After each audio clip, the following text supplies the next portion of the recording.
On August 22, 1922, a pro-treaty military convoy was headed towards Brandon in Cork County, Ireland. That evening, at 8 o'clock, 5 members of the local anti-treaty IRA ambushed the convoy. A fight ensued, and 20 minutes later, when the shooting stopped, there was only one casualty: the famous soldier and politician, Michael Collins. Those 5 ambushers killed one of the most important figures in recent Irish history. Michael Collins was born in October of 1890. He developed a sense of nationalism at a young age, which was encouraged by many of the adults in his life. He stayed in Ireland until age 19, when he moved to London to study at King's College and work as a messenger for a brokerage firm. It was at this time, after he left Ireland, that he finally joined the Irish Republican Brotherhood. The organization's goal was Irish independence. Naturally, it was a good fit for the young national. He became a prominent figure in the Irish Republican Brotherhood, and, in 1916, participated in the ill-fated Easter Uprising. The uprising was a miserable failure for the IRB, and Collins was captured. After his release from English military custody, he rose to prominence in the newly formed Sinn Féin party, and he was elected as a Member of Parliament for the Cork South seat at the House of Commons in 1918. However, when the House of Commons was called, all of the Sinn Féin MPs refused to take their seats. Instead, they established an independent Irish Parliament, calling it the Dáil.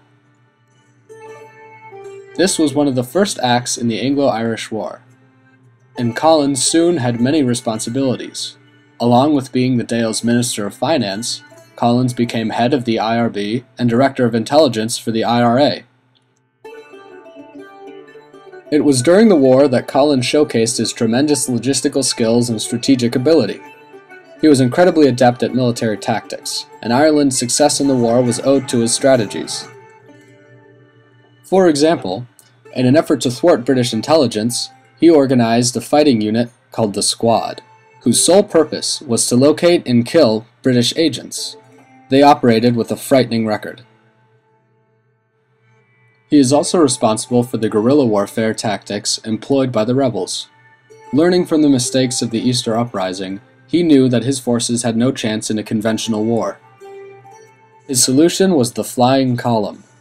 Flying columns were small units of local rebel fighters, instructed to make fast attacks. They would ambush or rush the enemy, deal significant damage, and quickly retreat before incurring significant casualties. Thanks to Collins, these rebels were very successful.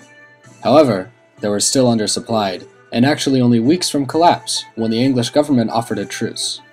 Knowing that continued fighting would result in a total loss for his forces, Michael Collins accepted the British offer. The resulting Anglo-Irish treaty created the Free Irish State. However, it gave England dominion over the 6 counties in the north. It also subjected the Free State to an oath of allegiance to the king. Collins and the rest of the treaty negotiators understood that many of their constituents in Ireland were very unhappy with those terms, but he also knew that England would not make another offer. So as he signed the treaty, he famously said, "I have signed my own death warrant." The Free State was established in 1922 and led by a provisional government headed by Collins. Although the treaty was passed in the Dáil, the majority was small, and many people, especially in the IRA, were infuriated. Tensions boiled until civil war broke out between pro- and anti-treaty forces in April of 1922.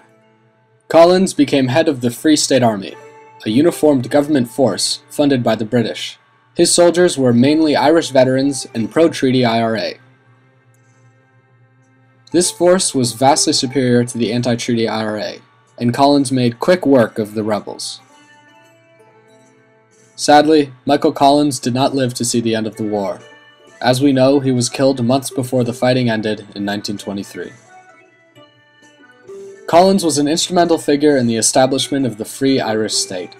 His many skills garnered him both acclaim and scorn, and his untimely demise leaves us to wonder what else he could have accomplished.